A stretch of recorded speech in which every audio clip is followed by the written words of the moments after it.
আজ আমরা বানাচ্ছি আচারি সবজি, এটা মিক্স। আমি যাব বাবার দরবারে পাপ দেহ নিয়ে,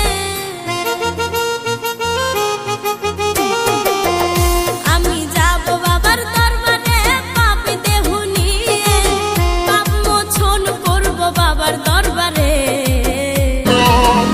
আমার পাপে ভরা দেহ নাই যে কোনো নামে ডাকলে দয়াল পাবো তোমারে। আমার পাপে ভরা দেহ নাই যে কোনো বুদ্ধি জ্ঞান, কি নামে ডাকলে দয়াল পাবো তোমার।